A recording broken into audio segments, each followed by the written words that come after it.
আওয়ামী লীগের সাধারণ সম্পাদক ওবায়দুল কাদের কি সহসা দেশে ফিরবেন? কিভাবে ফিরবেন? দেশে ফেরার জন্য তাদের কি পরিকল্পনা রয়েছে? কখন ফিরবেন? এরকম নানা প্রশ্নের মুখোমুখি তিনি সম্প্রতি হয়েছিলেন গণমাধ্যমের একটি সাক্ষাৎকারে। এই প্রশ্নের জবাবে তিনি উত্তরও দিয়েছেন, অনেক কথা বলেছেন। সে আলোচনা একটু পরে আসছি। তার আগে আপনাদের জানিয়ে রাখি যে গত বছরের 5 আগস্ট আওয়ামী লীগ সরকারের পতনের পর থেকে টানা 9.5 মাস কিন্তু আত্মগোপনে ছিলেন ওবায়দুল কাদের। তার কোনো হদিস মিল ছিল না। তিনি কি দেশে আছেন নাকি দেশের বাইরে গেছেন সেটি কিন্তু জানা যাচ্ছিল না। সর্বশেষ গত 26শে মে তিনি ভারতের একটি গণমাধ্যম দ্য ওয়ালকে দেয়া একটি সাক্ষাৎকারের মাধ্যমে আবার সরব হন, এবং তারপর তিনি বিবিসিকে সাক্ষাৎকার দিয়েছেন, আনন্দবাজারকে সাক্ষাৎকার দিয়েছেন, এবং সব সাক্ষাৎকারে তিনি যেটি বলার চেষ্টা করেছেন যে 5ই আগস্টের যে ঘটনা, সেই দিন তিনি বাথরুমে 5 ঘন্টা আটকে ছিলেন এবং পরবর্তীতে বিক্ষুব্ধ ছাত্র জনতাই তাকে নানাভাবে সহযোগিতা করে তাকে নিরাপদ স্থানে যাওয়ার জন্য সহযোগিতা করেছে। তারা তাদের জামা খুলে দিয়েছে, তারা তাদের মাথার পতাকা খুলে ওবায়দুল কাদেরকে পরিয়ে দিয়েছে, এবং তার ওয়াইফ এবং তাকে চাচা চাচি পরিচয় দিয়ে অটো রিকশায় করে বা ইজি বাইকে করে তাদেরকে নিরাপদ স্থানে সরিয়ে নিয়ে গেছে। তারপর কিন্তু তিনি 3 মাস বাংলাদেশে ছিলেন বলে তিনি দাবি করেছেন, এবং তারপর তিনি ভারতে চলে গেছেন, এখন সেখানে অবস্থান করছেন। তার এই বক্তব্য নিয়ে কিন্তু সত্য মিথ্যার দোলাচল রয়েছে। তিনি এর আগেও বিভিন্ন সময় বিভিন্ন চটুল বক্তব্য দিতেন, আলোচনায় থাকতেন, শিরোনাম হতেন। তার এই বক্তব্যকে অনেকে কিন্তু এরকমই দেখছে, এমনকি সেই রাজনৈতিক কৌশল হিসেবেই মনে করছে। কারণ তিনি কিন্তু ব্যাখ্যা দিচ্ছেন না যে তিনি 3 মাস কোথায় ছিলেন, এগুলো উনি বলছেন না বা এগুলো বলতে চাচ্ছেন না। যাই হোক, সে আলোচনায় না যাই, যেটি বলছিলাম যে তিনি দেশে ফিরবেন কিনা সেই প্রশ্নে।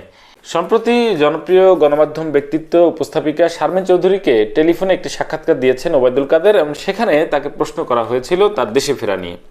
প্রশ্নটি ছিল এরকম যে সম্প্রতি সাবেক রাষ্ট্রপতি আব্দুল হামিদ চিকিৎসার জন্য বাইরে এসে অনেক আলোচনা হলো তাকে নিয়ে। 1 মাস পর তিনি দেশে ফিরে গেলেন। আপনিও যখন সরব হলেন, কথা বলতে শুরু করলেন 9.5 মাস পর, তখন প্রথমেই বললেন যে আপনার শারীরিক অবস্থা, অসুস্থতা, আপনাকে ওষুধ খেতে হয়, এজন্য আপনি ঝুঁকিটা নিতে পারেননি, আপনি আত্মগোপনে ছিলেন, তারপর থেকে চলে আসেন দেশ থেকে। আব্দুল হামিদ 80 ঊর্ধ্ব মানুষ, তিনি সাহস করে দেশে ফিরতে পারলেন, আপনারা সেই সাহস দেখাতে পারছেন না কেন?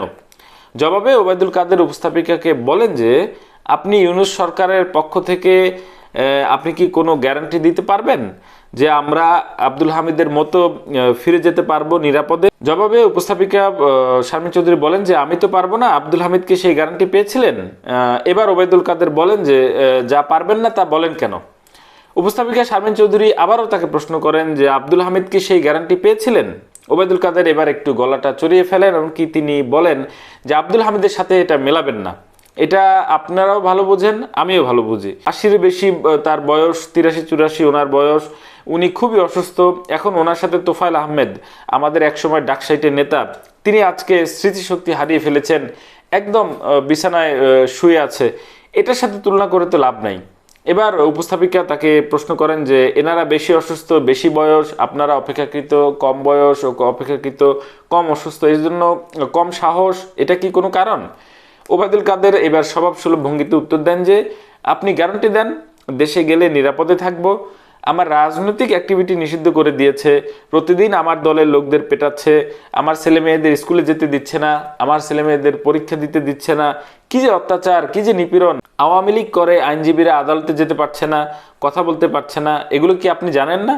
এবার উপস্থাপিকা বলেন যে জি, আওয়ামী লীগের উপর নির্যাতন হয়েছে, সেটা আমরা দেখেছি, কিন্তু এই গ্যারান্টি আপনাদের কে দেবে? ওবায়দুল কাদের এবার কিন্তু এই কথার পিঠে উনি যেটি বলেন যে সেটি হচ্ছে যে এটি এখনো হচ্ছে, এটা কন্টিনিউয়াস এজেন্ডা। গ্যারান্টির যে বিষয়টি ওবায়দুল কাদের তুলেছিলেন সেটি কিন্তু উপস্থাপিকা ভুলে যাননি। যতক্ষণ না পর্যন্ত তিনি এই উত্তর আদায় করলেন ততক্ষণ পর্যন্ত তাকে একই প্রশ্ন বারবার করা হচ্ছিল। উপস্থাপিকা আবারও তাকে বলেন যে এই গ্যারান্টি কে দেবে? এই গ্যারান্টি না পেলে আপনারা কখনোই কি ফিরবেন না, বা গ্যারান্টি আদায়ে আপনারা কি করছেন? ওবায়দুল কাদের জবাবে বলেন যে আমরা সেটা করে নেব। উপস্থাপিকা আবার প্রশ্ন করেন যে কিভাবে করে নেবেন? ওবায়দুল কাদের বলেন পথ যদি খোলা না থাকে আমরা পথ করে নেব, কারণ আমরা রাজনীতি করি। স্বভাবতই উপস্থাপিকা তাকে আবার প্রশ্ন করেন যে সেই পথটা কিভাবে করে নেবেন? ওবায়দুল কাদের বলেন যে এটা কৌশলগত ব্যাপার আমাদের। উপস্থাপিকার একটু হেসে জবাব দেন যে আপনারা কৌশলও বলবেন না। ওবায়দুল কাদের আবার পাল্টাই সাথে সাথে উনি বলেন যে কৌশল কেন বলবো। উপস্থাপিকা বলেন আচ্ছা ঠিক আছে।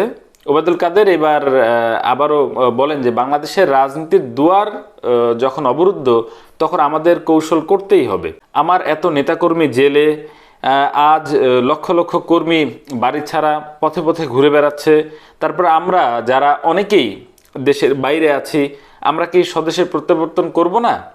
এটি ছিল তার সেই মানে ইন্টারভিউর একটি অংশ, যেখানে তিনি তার দেশে ফেরা এমনকি তার দলের দেশে ফেরার বিষয়টি নিয়ে বলেছেন।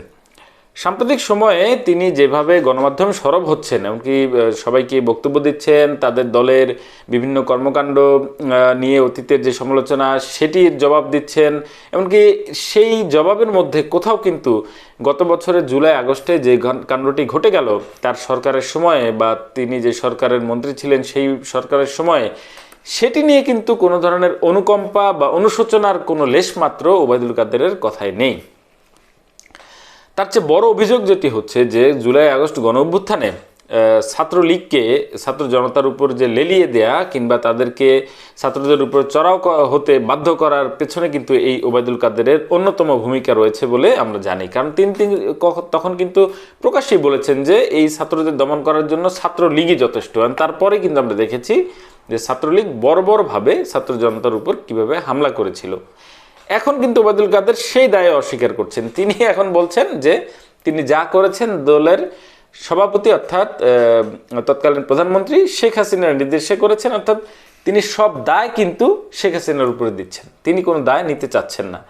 রাজনৈতিক বিশ্লেষকরা বলছেন যে ওবায়দুল কাদেরের মতো ব্যক্তির ক্ষেত্রে এটি স্বাভাবিক ঘটনাই।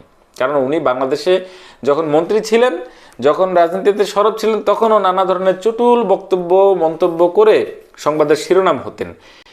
একটা ইস্যুতে সমস্ত মন্ত্রীরা সমস্ত নেতারা যেভাবে বক্তব্য দিত একই কথাই সবাই রিপিট করত, কিন্তু ওবায়দুল কাদের ছিলেন ব্যতিক্রম।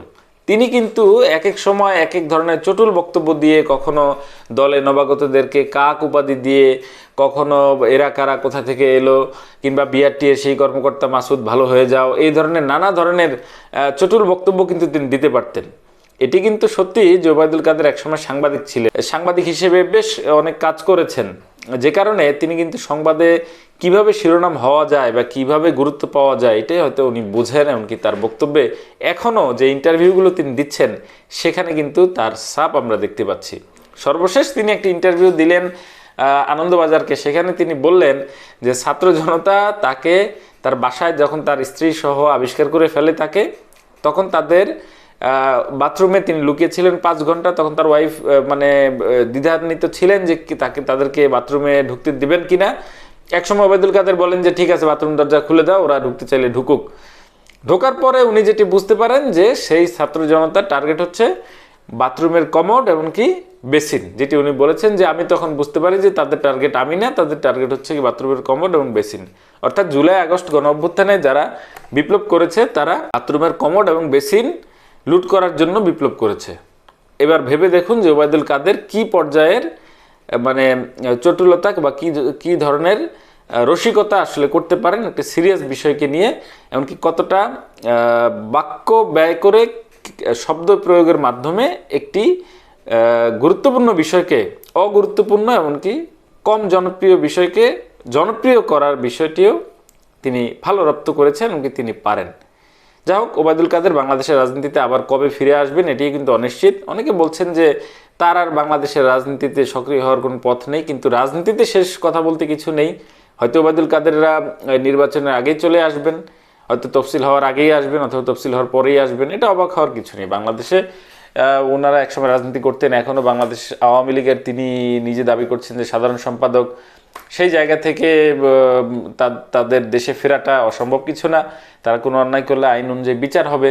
কিন্তু ওবায়দুল কাদের সবসময় তার বক্তব্যের মধ্যে দিয়ে আলোচনায় থাকেন, ভবিষ্যতেও থাকবেন, আমৃত্যু আমরা হয়তো এটি দেখে যাব আর কি।